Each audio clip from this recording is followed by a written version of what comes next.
warahmatullahi wabarakatuh. Waan Oromoo kan jirtan baga jiraatanii bakkuma jirtanitti nageenya kosinaa dhaqqabu isiniin jedha.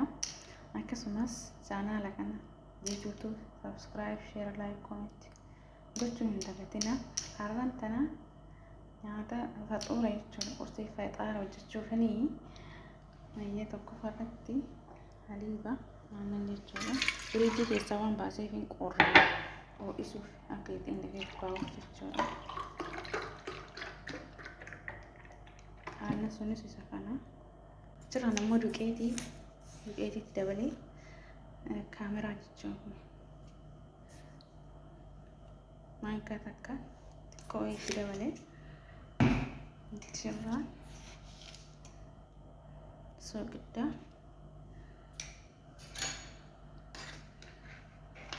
jechuudha. Baking powder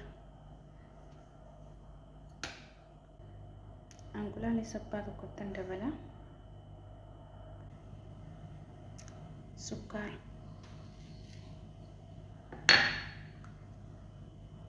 zaytii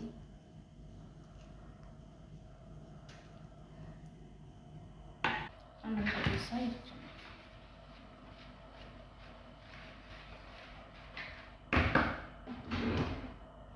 Aannan ammoo karaa beektaa kan kennaa qophee jira.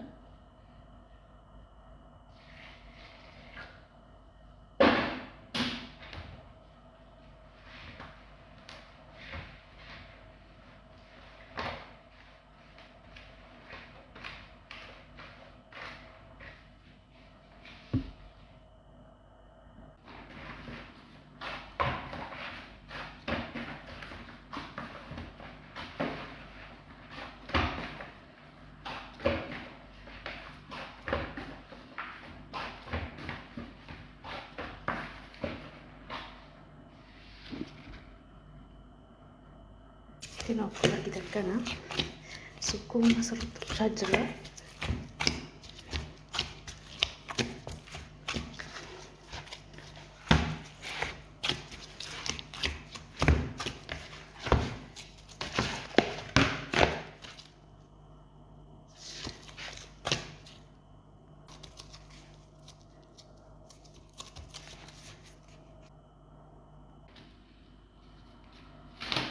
Ini satu senti dekat dengan cucu.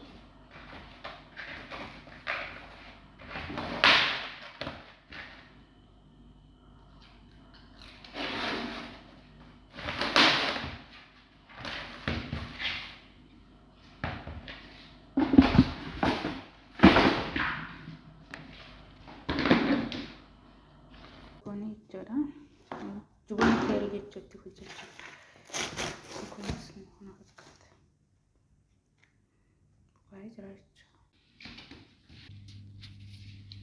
Bukunis kan agak aja.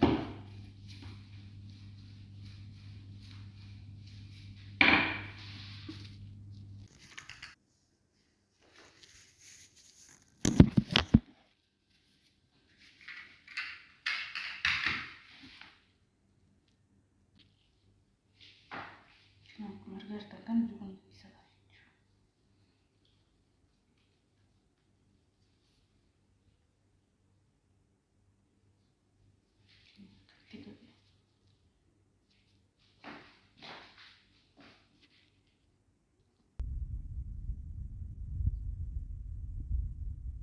Xiqqoo jennee booda ankolaalii jechuudha. Irraan diba. Amma ammoo akkuma arginu akka soodaa jechuudha. Xinnaa achi booda ammoo foronii kana jechuudha.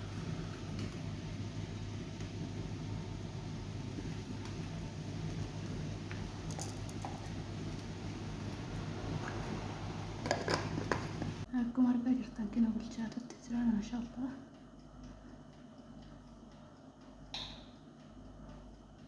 Gara jala irra bilcheessee amma gara gubbaatti irra wal deebisee jechuudha. Yoo jala irra bilchaate baay'ee bareeda ta'a tokkoffaa irratti jechuudha. Akkuma argitan kana diimatee jira maashaallah. Bilchaataa irratti xiqqoo asii ta'a. Caarii kanarraa. Nonaaf bilchaatee jira jechuudha.